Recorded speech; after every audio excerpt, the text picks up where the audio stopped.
Chris works with AWS's customers to better understand the way to use DevOps to improve the development and operation capabilities of their company.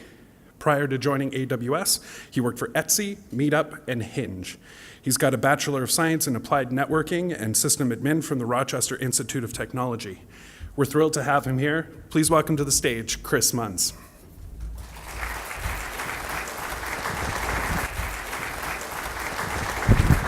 Thanks, Mike. If I had known I was going to be described as the Yoda of something, I would have at least worn something green today. So I appreciate it. Awesome. Well, thank you for all coming today. Thank you to TriNimbus for supporting this event, as well as all the partners. Thank you to Jared and Julie from TriNimbus for inviting me to speak today. I'm really honored and really happy to cross the continent, as it were, to come to Vancouver. My first time here, actually. I woke up this morning and the hotel was nice enough to give me a room with somewhat of a view, and you guys have an absolutely beautiful city here. So I'm really happy. Again, my first time viewing it, so thank you. So we already had the intro for me. Again, my name is Chris Munns. I'm the Business Development Manager of DevOps at AWS. I like to describe my role as basically I sit in the middle of a triangle. On one end of that triangle are the field teams at AWS, sales, such as architects, technical account managers, professional service teams. On the other side, our service team is focused on developer tools and management tools, of which there are about 8 today. And then at the top of that are our awesome customers and partners. And so a big part of my role is helping to connect people with those product teams, around those product teams. But then an equally big part of my role is around helping companies understand what DevOps means to them. And so I actually spend quite a lot of time on the road meeting with organizations, helping them with this, and then as well as working with our partners in the larger kind of DevOps space. So why are we here today? All right, this is an entire conference around one word, DevOps. A very interesting word that's kind of taken a big part of the IT industry by storm over the last couple of years, and something that is, has kind of gone above and beyond in terms of buzzwords to really, again, take on kind of an entire sector of the IT and development space. And so, as Mike was mentioning earlier, it's a word that kind of doesn't have a formal definition. Exactly. It's not the kind of thing you can look up in Webster's dictionary and see an exact, this is the meaning of DevOps. So what we're talking about a little bit here today is kind of our view from Amazon on what DevOps is, a little bit about the history of Amazon and how we operate internally, and how it is that we're able to deliver at the scale and the volume that we do to our customers, both on the retail side, on the AWS side, kind of across the board throughout the organization. So we've been kind of talking over the last year, started about 2015, kind of about what actually goes on behind the scenes here at Amazon. And we actually think that it's important to tell kind of the journey. When people talk about DevOps, they talk about the journey to DevOps that most organizations see. And so we like to share that information ourselves as well. So if we step back a little bit and talk about historically the way that development happened at Amazon, it's actually good to go all the way back to 2001. So in 2001, Amazon.com was a large monolithic application. It was actually a large monolithic Perl application.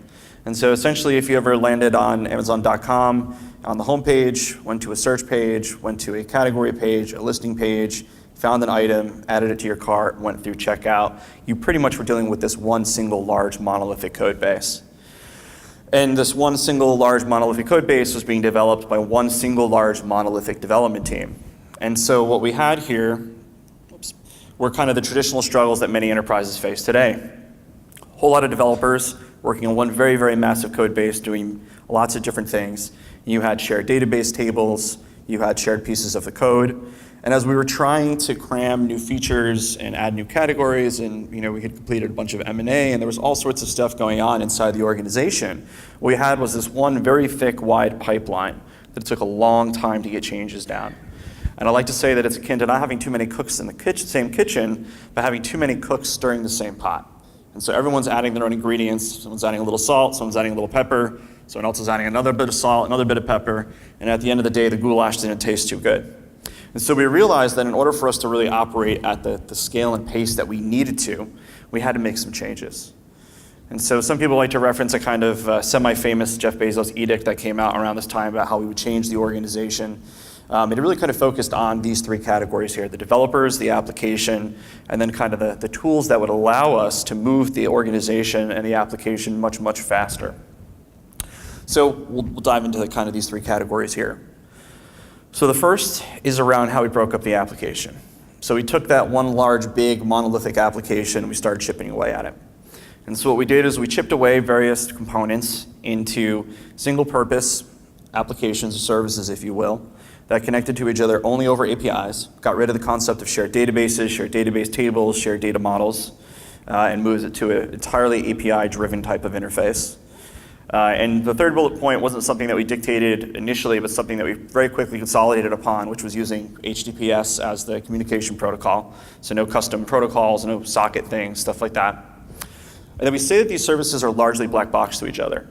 So what that means is that someone consuming a service should never have to know what language it's written in, the database technology that's used, the OS that it runs upon, what other customers are doing with it, the scale at which it operates. They largely just need to know how to interface with it, essentially what the API looks like, where to interface with it, where the API lives, and what kind of performance to expect from it. And so we say that this is largely black box because as a consumer of a service, what you do get insight into is essentially the ability to direct roadmap such that the producing service is going to be looking to your feedback to guide how it's going to move faster. And so we say largely that this follows what today the world, I guess, would consider the microservices model.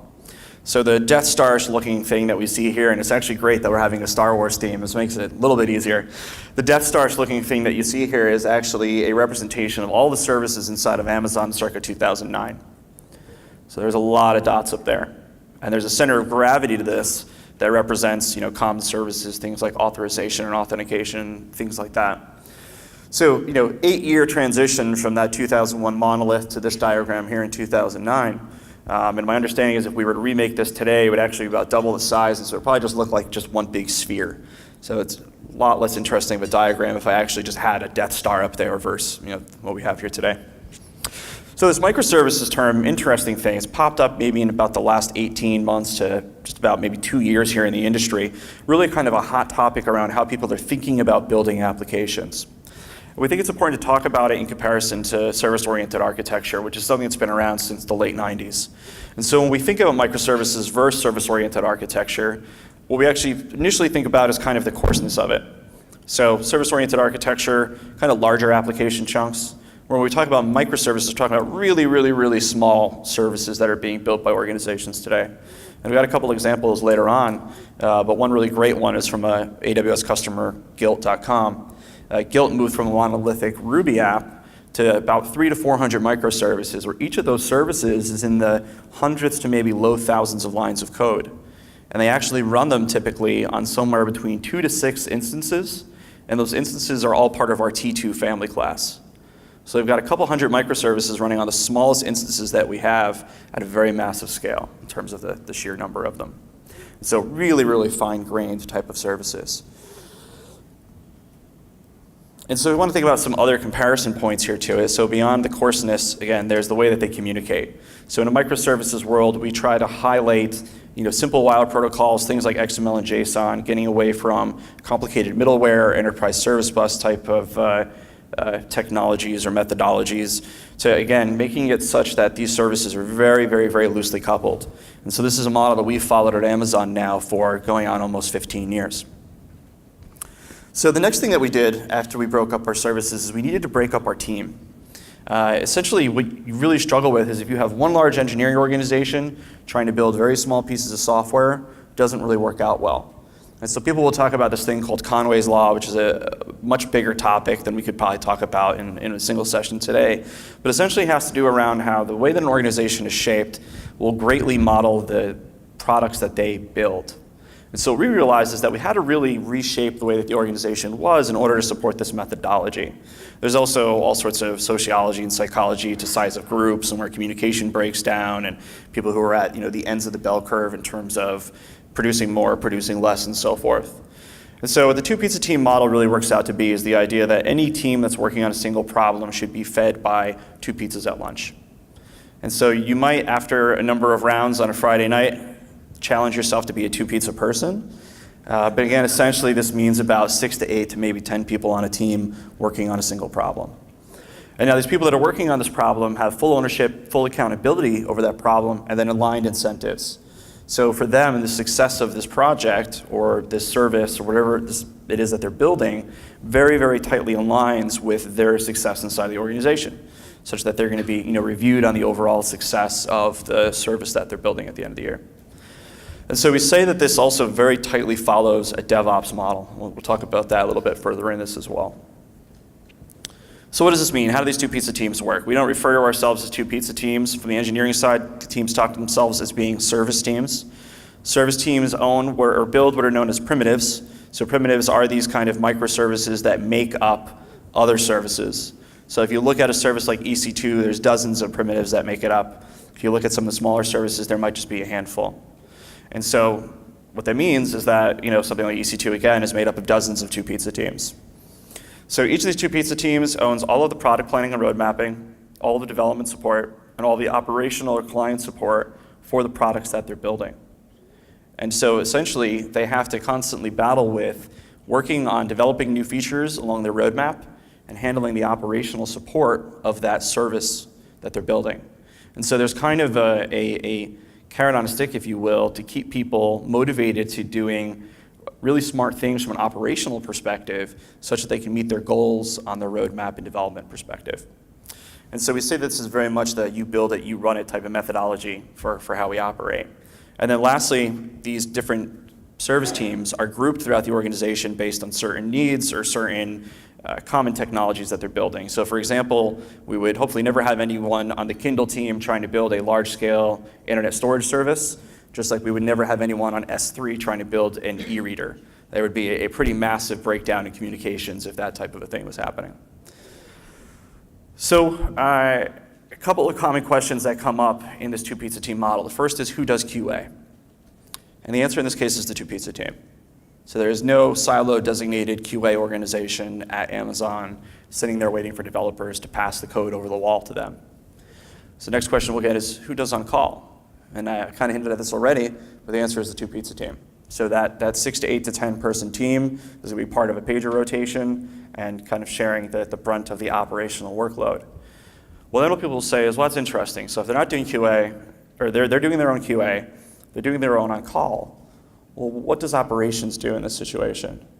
And the answer at Amazon is operations doesn't exist. So not in the traditional sense, not in the traditional kind of siloed enterprise world where you have a designated operations team. There's no NOC in Seattle down in a basement somewhere with walls of screens and waiting for that big red light to start flashing when something goes wrong. At our scale, it just doesn't make sense. And so all of these teams are essentially building their infrastructure using tools that provide to them a lot of the same kind of actions and activities that a traditional enterprise operations team would do. And so to a degree, if you're familiar with AWS, you can imagine how there's lots of layers of as-a-service type tools, whether it be software as a service, platform as a service, infrastructure as a service type tools that can be leveraged to make life easier for those teams.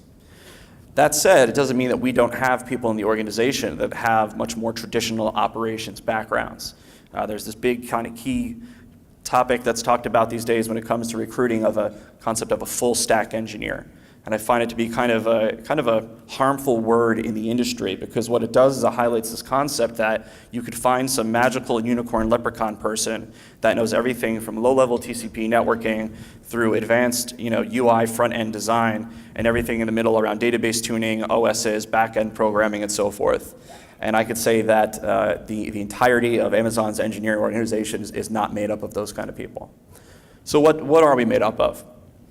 So, and my apologies if this is not showing up fantastic here. There are a number of roles that primarily define what most of our engineering organization looks like. The first one, SDEs, software development engineers. These are kind of the mainstay of the engineering organization at Amazon. The second are product managers. And so these are people that are helping to drive forward that service team's goals and what they're trying to accomplish. And so if we take just these two roles, these make up a majority of what engineering looks like at Amazon. An overwhelming majority, I would say. The next three roles are roles that are often shared across the larger part of the organization. So TPMs, technical product managers, maybe a little closer akin to what people would consider an enterprise architect type of role to be. Someone who would be coming in very, very knowledgeable on our practices, on our tools, on our patterns, helping to impart that across new service teams or service teams as they grow.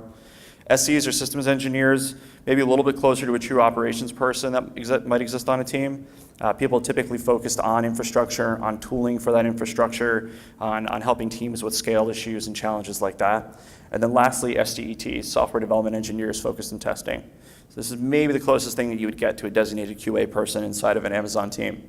And again, these last three roles here, just an example of some of the roles that we have. There are other roles that exist inside of the organization, but those top two are the majority of what it is that we might have across all different service teams.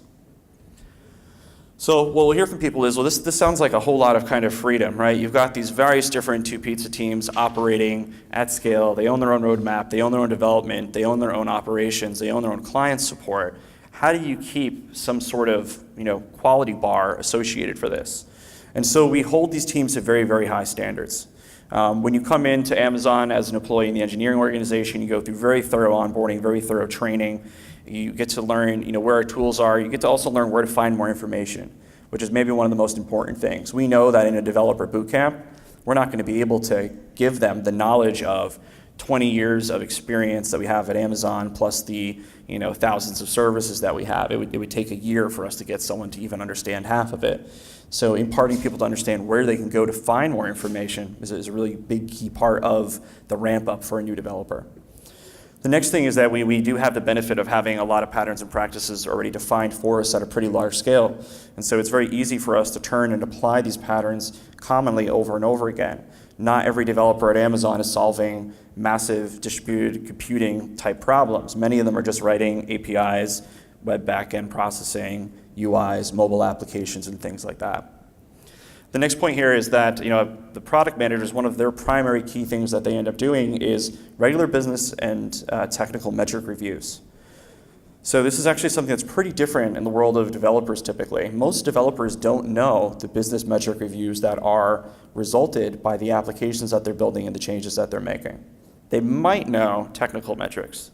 However, in most organizations, this is something that once an application is built and deployed and kind of put over the wall, that developers and operations people don't ever end up having that kind of insight.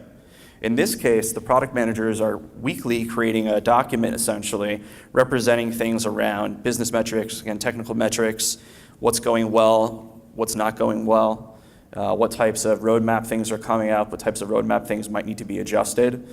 And it's this regular reporting that allows us to very quickly pivot if things need to change.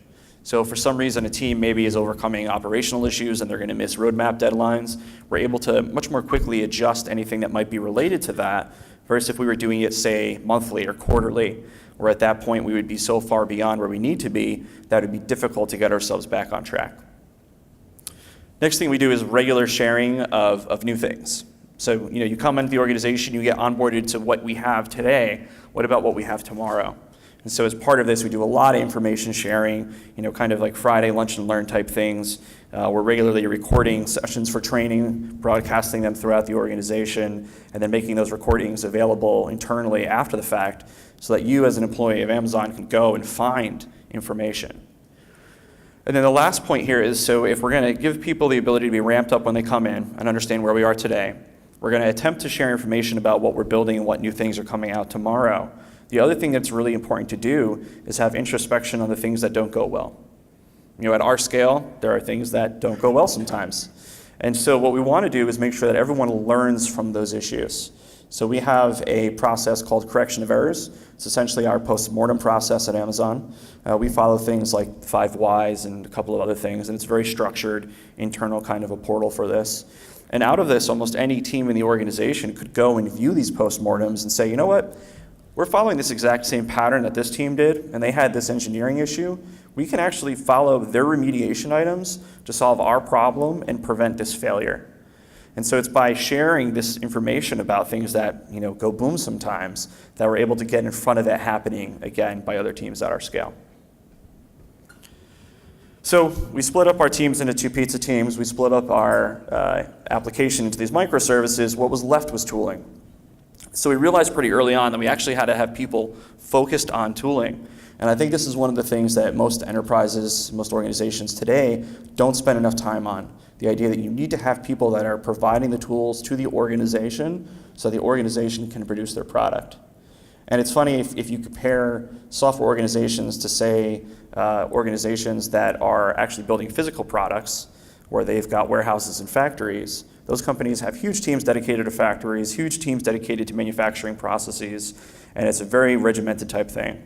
Whereas if you look at software building and software creation in the industry, you don't have that same type of understanding of the fact that the tools are incredibly important to your ability to succeed and move quickly.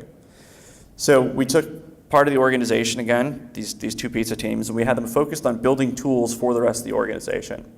So we wanted these tools to be as self-service as possible. We wanted to get away from the idea that you had to put a ticket into a queue to get an instance, to get a database, to get a change made to something.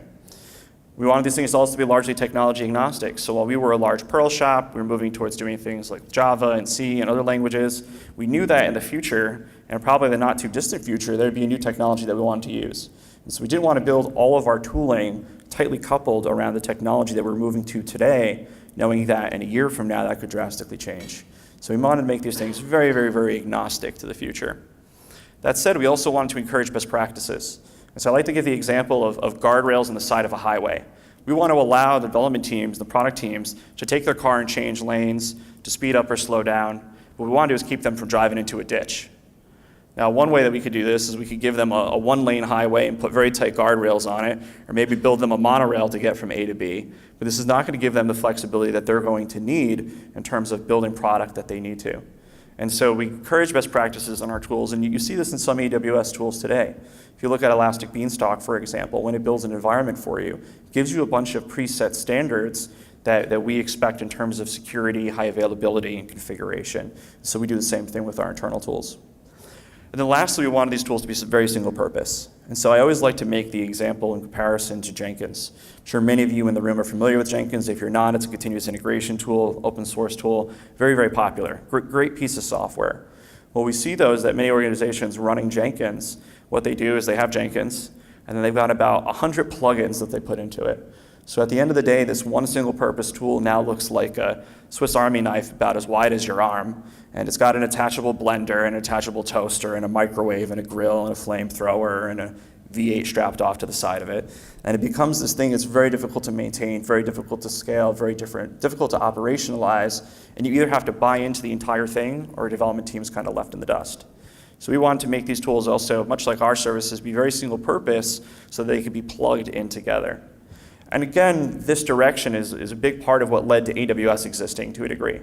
And you see this a lot in our services today, where we have these very kind of basic building blocks that you can strap together to make your own kind of creation, as it were.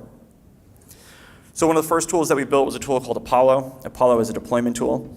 You may now know it in AWS land as Code Deploy.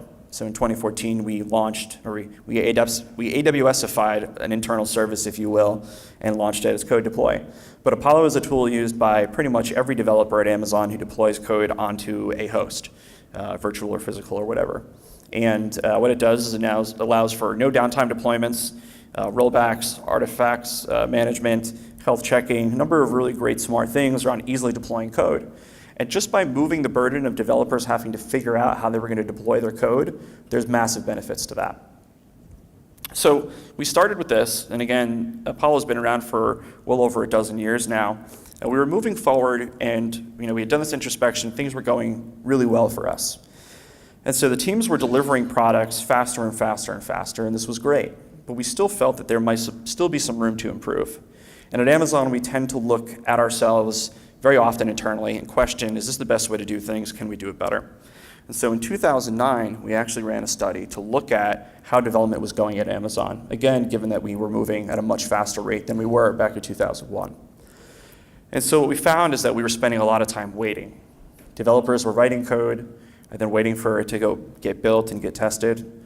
After it was built and tested, they were waiting for it to get deployed to some sort of an integration environment where it can get tested further.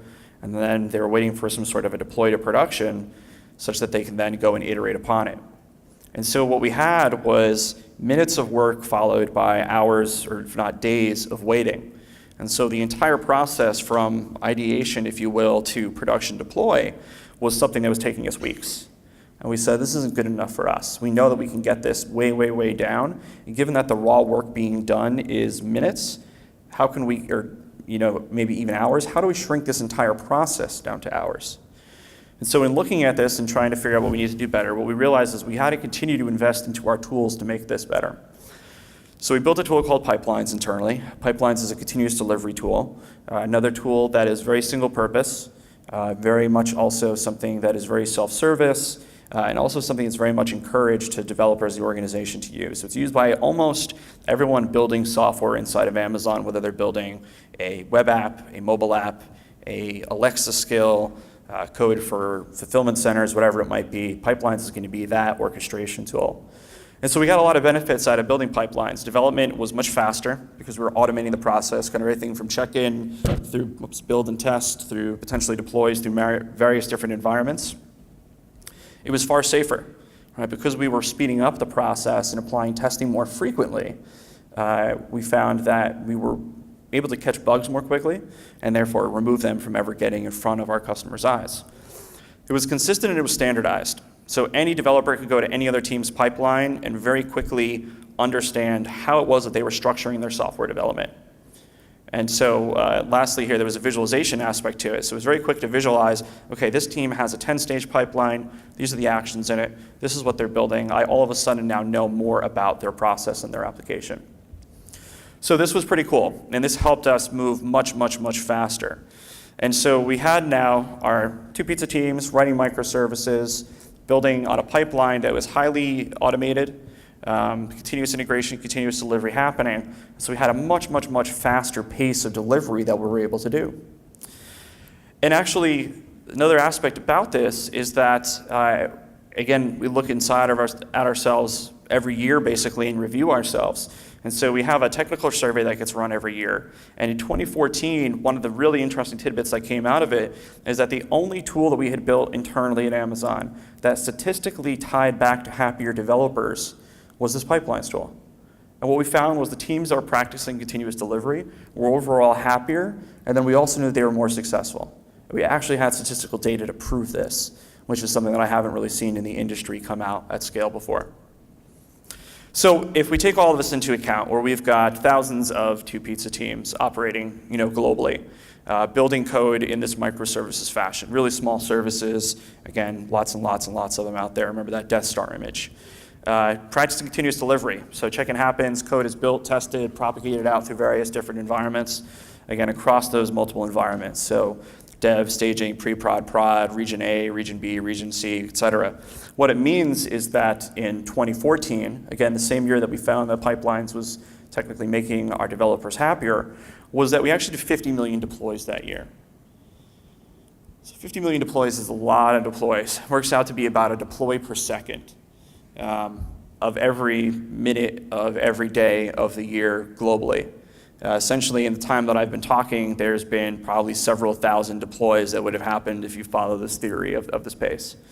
And so this is a very big number. It's a number that's possible at our scale, but it's not necessarily anything more than maybe just a vanity metric, right? But it does represent what's possible when you follow this tooling and these kind of patterns. So quick aside on DevOps. So I had talked about, it was in 2009 that we came up with this pipelines tool after looking at ourselves and understanding what it was that we could do better. There's actually also something very interesting that happened in 2009 also that leads us to all being here today. And it's actually the first talks about DevOps.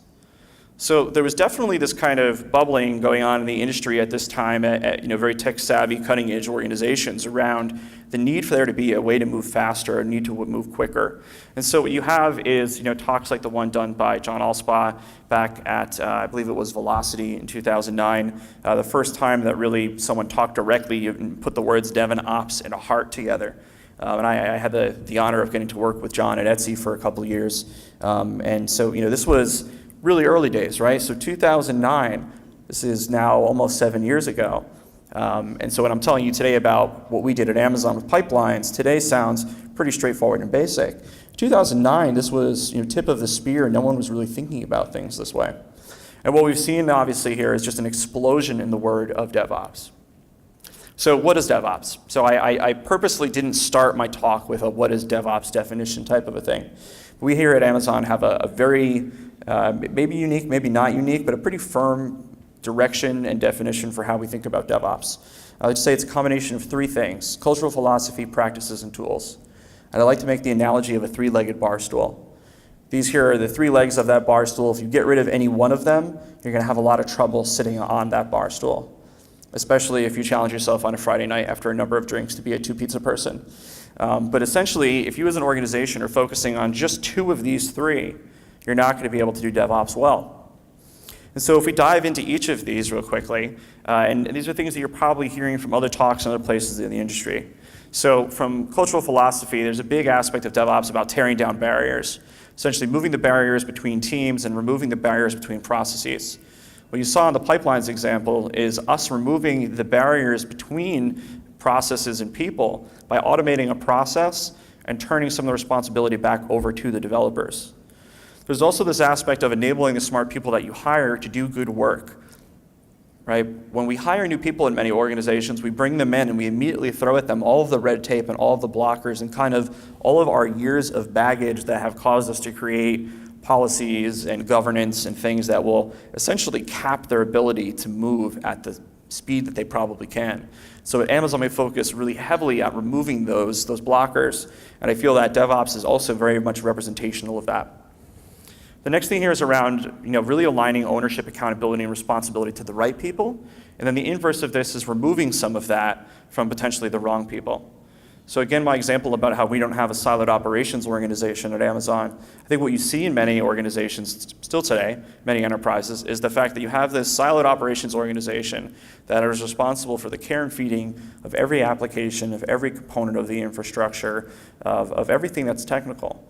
Very much often outnumbered on several factors by both the applications and then the developers that they're working with.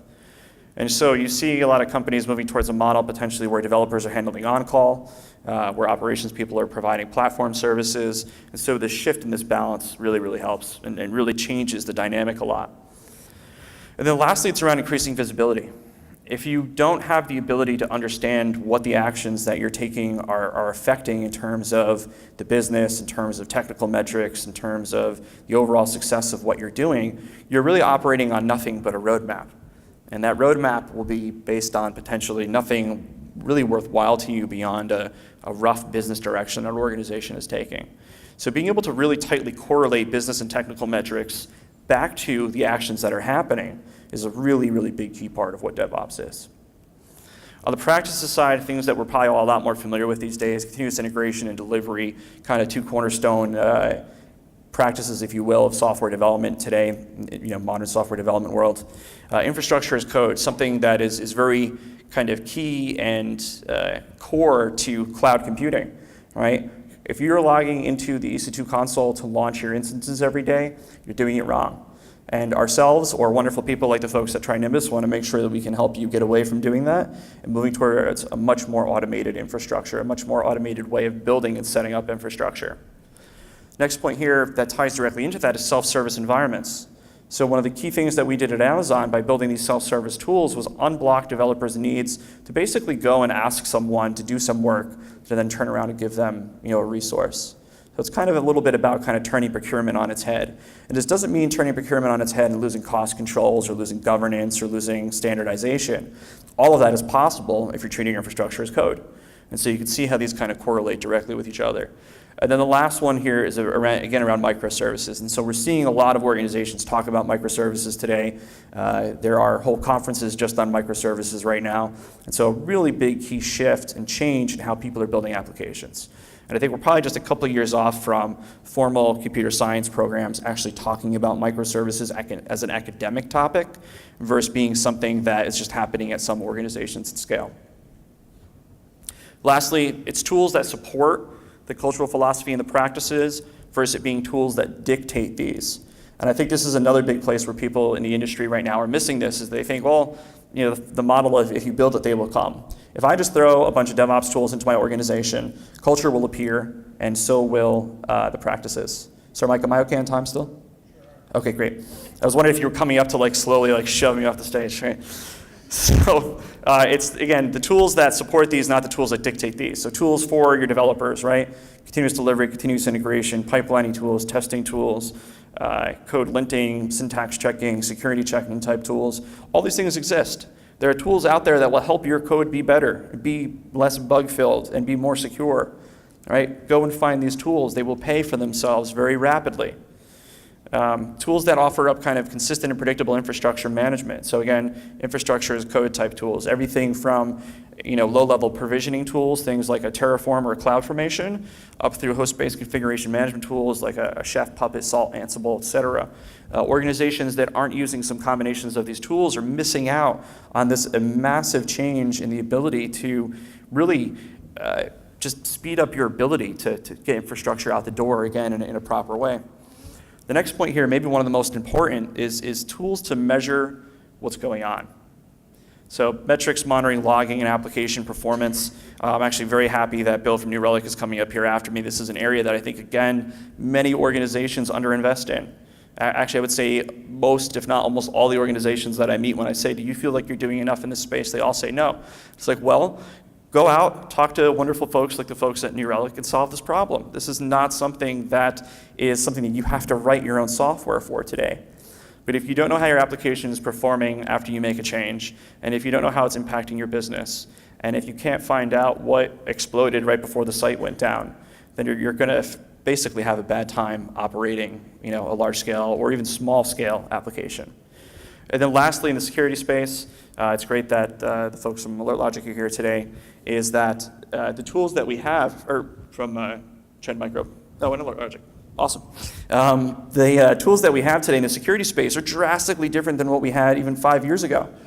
If you think about it, the traditional way that a security review would happen is once a year, once a quarter, once every half a year, a company would bring in these big, scary, elite hacker dudes that would come in and they would do pen testing on the organization, and you'd get this thick audit report, and it would essentially dictate the next 6 months of the company's life to try and rectify these things. And it's, why do you have hosts from 5 years ago that you haven't updated anything on type stuff? Nowadays, you have tools that can tell you in near instantaneous time, hey, you need to patch this. Hey, you have this vulnerability. Hey, someone wrote code and it's open to a buffer overflow type of an attack. And so the way that the security industry has changed also very tightly aligns with how DevOps has really changed the way that companies are building and running applications and infrastructure. So DevOps, obviously, the concatenation of the word developer and operations, but it doesn't stop there, right? It should include QA, it should include security, it should include anyone in the organization that is building code, testing code, touching code, building infrastructure, touching infrastructure, all the way up to probably like the business product line folks. And so don't make this just be something that is small and inclusive. I don't try to draw a line in the sand in terms of people saying that they have DevOps teams or that someone bears the title of a DevOps engineer. I think that is fine and well in the industry and in anyone's organization, as long as there's the understanding that the people that might still be in these traditional siloed roles are being brought into the conversation on what's going on. So if you create a DevOps silo and you keep everyone else boxed out from what they're doing, then you've just typically just created another operations team, typically to move away from your existing operations team because you have all this governance and red tape and yada, yada, yada that blocks you from moving fast. And again, when we think about DevOps, take the three-legged bar stool analogy to heart, but also think about it that the reality of it is it's about speeding up this feedback loop that exists between product idea, building product, delivering product, gathering feedback, and iterating on it. And as you become better and better and better at DevOps practices, DevOps tooling, this feedback loop should shrink drastically. You saw in the example that I gave with us building pipelines that our feedback loop shrank from days or weeks it took for us to release a product to hours, right? That's a drastic change in that feedback loop size and scale. I always like to say, don't just take it from us, right? So we're very lucky here at AWS to have a number of really awesome customers that talk about their experiences using our platform. We're grateful for any of you here in the room who have potentially done a case study with us. We're always looking for more of those. Just a couple of really great examples here. So Oscar Health in New York City, an insurance provider that came about kind of in light of the Affordable Care Act back in the States. Had 2 systems engineers, about 50 developers, a largely automated infrastructure, self-service tooling via things like bots and Slack and stuff like that. And so developers are able to launch new pieces of infrastructure, deploy code, change and modify things, all while meeting HIPAA standards. So HIPAA standards basically controlling PII data, very much a governed industry and a governed space from a regulation standpoint. If we were to go and talk to an old school traditional insurance company, they would think that this was crazy. How are they allowing their developers to do things in the production environment? Like, oh my God, code's got to be leaked everywhere.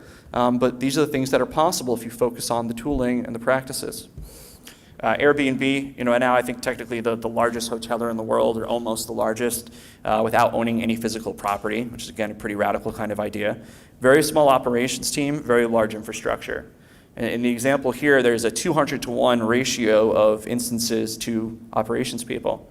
If you go into any environment where there's a physical infrastructure, this isn't possible, except maybe at some of like the really, really large government research sites where they have large clusters and stuff like that. But from a traditional organization that has maybe dozens of applications behind the scenes, this is not something that I've ever really seen industry-wide. Guilt, I kind of already talked about. TurboTax, part of Intuit, in the last tax filing season in the States, it's not this past year, but the year prior, they were conducting multiple different kind of A/B experiments throughout their website's flow while United States citizens are filing their taxes. Now, this is the kind of thing that if you mess it up bad enough, they try to put you in jail. Right? This is how Scarface went to jail. He messed up on his taxes. Now, so here you have this tool that people are using to file their taxes, and essentially the folks at Intuit and TurboTax are trying to improve this process on the fly. Many organizations would have gone into a code freeze 2 months before the tax season started, told the developers to take an extended vacation, don't touch your keyboards, don't think about technology, and go do something else. But instead you had people on the fly every day of the week getting up during the tax season, adjusting, making changes. And then lastly, Major League Baseball. For a long time they wanted to stream minor league games. There was cost factor involved in buying a lot of infrastructure around the country to do this. What do they do instead? Fire up little clusters of hosts on AWS during game time, stream the game, turn it off after. So you can think of little pieces of infrastructure flaring up during the season for these games and then going away without there having to be a massive capital outlay. Very big drastic change, something they were only able to do because they really highly automated the process, treated their infrastructure as code, and did smart things there. Capital One, large financial institution. Someone's been talking a lot about their time here at AWS. Moved from waterfall to DevOps, hundreds of commits per day, integration happening rapidly, testing happened rapidly, deployment completely automated, and now they've moved to deploying once per quarter, once per month, to once per sprint. So once roughly every 2 to 3 weeks. Right? Drastic changes that we're seeing in the industry because of DevOps practices. And the last example here is from SoundCloud. So a gentleman named Phil Ciccato wrote a blog post back in September of 2015 talking about how SoundCloud moved to microservices. And what I actually took away from the post that I thought was bigger than that was that he had actually done something very similar to what we did at Amazon, which was actually map and track how long it was taking their developers their team to release product. So from, we have an idea, through all the iterative work that needs to happen through getting that idea out, initially it was on average 66 days. They were able to get it down to 16 by tooling, by microservices, by thinking about the process, by simplifying things, by removing barriers, right? There was a cultural component to this, a practices component, and a tools component. Again, the three-legged bar stool. So what does this mean for you as an organization if you're trying to do this? And so what I've kind of come up with over the last, maybe about a little shy of a year here, is really kind of 5 key technology areas that an organization should focus on that essentially represents what DevOps is from a technology standpoint. And I would say, so why these 5? A, they're typically places where organizations underinvest. They're typically places where investing in them would pay off very, very well in terms of the increased, agility and speed and time to market and so forth. These are also areas where developers and operations people are constantly reinventing the wheel. Every time that I go in front of a company and they tell me that they wrote their own bash scripts to do deploys, a little part inside of me gets very sad. And so I'm constantly like, why would you do this? And it's usually just because someone didn't want to read a manual to how to do something else, or maybe they really honestly didn't know that something existed. And what I would say is at this point in time, unless you are one of the top 10 scaled, IT organizations in the world, someone else has solved your problem already. And someone else has probably already blogged about it. And someone has probably released an open source piece of software or selling a piece of software, or a wonderful company named Amazon Web Services has built a service to do it for you. And so look to those things before you decide that you need to spend a couple months building a bash script that properly handles rollbacks and packaging and stuff like that. These are also, again, really key important parts of DevOps. So going back to the practices and tools I talked about earlier, these 5 key areas align with this. And then lastly, really mastering these allows you to increase development velocity, reduce RTO and RPO, have better cost management, really important part of having a business is managing cost. Reduction in kind of like fire from the hip mentality. So, being able to make data-driven decisions, make smart data-driven decisions, and then improved security and governance. Right? There's definitely this big thought that DevOps means we lose governance and security. Absolutely not. You can have better security and governance by doing DevOps if you do it right. So, getting to the point here, these 5 key technology areas. So, continuous integration and delivery, infrastructure as code, monitoring metrics, logging, and APM. And sometimes I battle with myself about making this 3rd bullet point the first one. And this is obviously where things like security also fit in. And actually, security should exist across all 5 of these. I just consider that a base kind of core concept. APIs and microservices. So in the new world where people are building microservices, where things are becoming largely API driven, I like to say if you're building an API and you're not using an API gateway, someone's API gateway, then you are somewhere in your day-to-day flow or in your product reinventing the wheel. API gateway technology is awesome, whether it's from companies like Apogee or Mashape or our API gateway. Use an API gateway. On the microservices side, it's discovery tools, it's service registry tools, et cetera. And then lastly, communication and collaboration.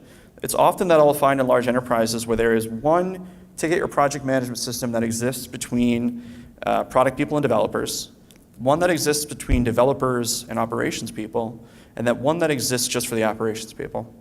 And so the ability to share information across all of these is not at all possible because you've got 3 different tools or 3 different systems. Same thing goes for communication. How are your teams able to talk to each other? If it's just via a ticketing system, then there's a massive gap in your ability to communicate and your ability to share information. And so, again, really think about these 5 areas and how your business could provide these internally to your organization the same way that things like HR is provided. Right? These aren't just pieces of software that run on a host somewhere. These are services to be consumed by the business to enable it to move faster.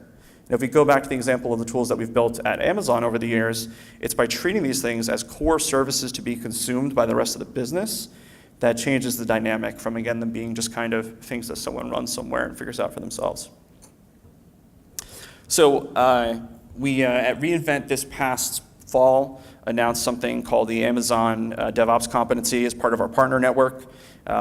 Really excited that one of the key partners, Trinimus, obviously the main sponsor of today's event, is a member of this. And so essentially what we do in the partner organization or in the APN is we kind of draw a line in the sand and have a set of guidelines and standards that we kind of benchmark companies that are kind of best of breed in the industry for various different categories, in this case DevOps.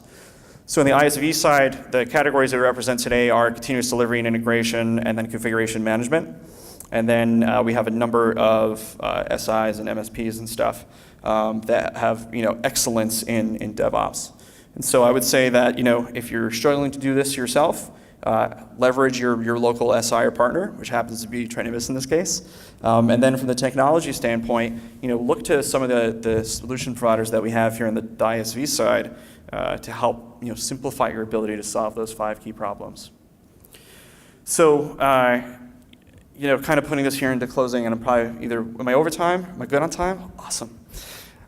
So a big key part of the story that I'm telling you here about what we did at Amazon from 2001 up through 2009 and continuously is kind of stepping back and looking at your process. This is something that we don't really do. You don't step back and take kind of the bird's eye view down, or I like to say the International Space Station view on down to the organization. Understand day to day, where are we spending our time? Is there waste there? Are there things that we can improve upon? And a big part of DevOps, I think, is thinking about that, finding ways, again, to remove those barriers that exist and speed up the way the business operates.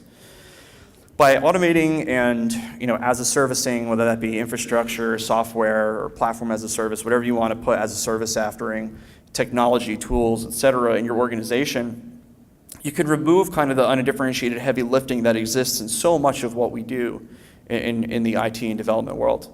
And it really very quickly will pay itself in dividends. And I think you hear a lot of times from organizations, it's going to be very difficult for me to convince my CTO of this.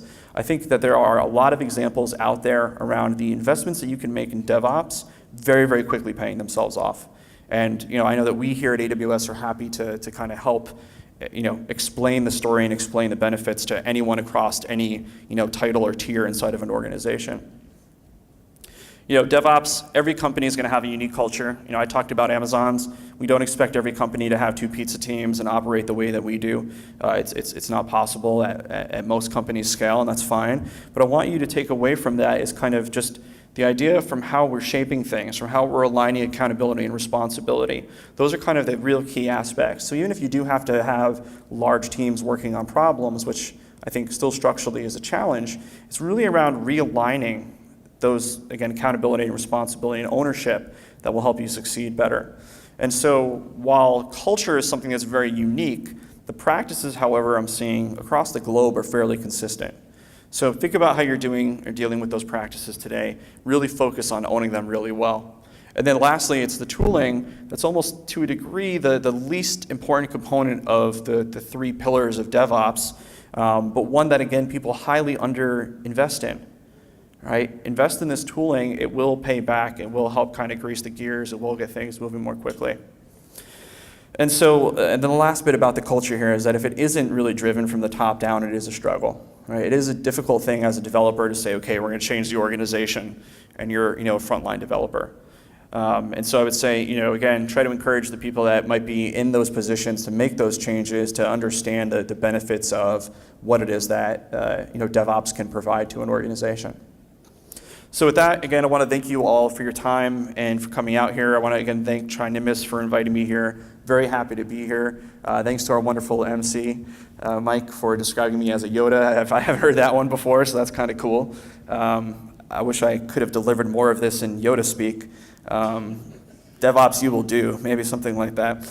But thank you guys, and I'm not going to take questions here from the stage, but I'm happy to, at lunch or during the coffee break, take questions. And I'll be outside during that. So thank you, and enjoy the rest of the day.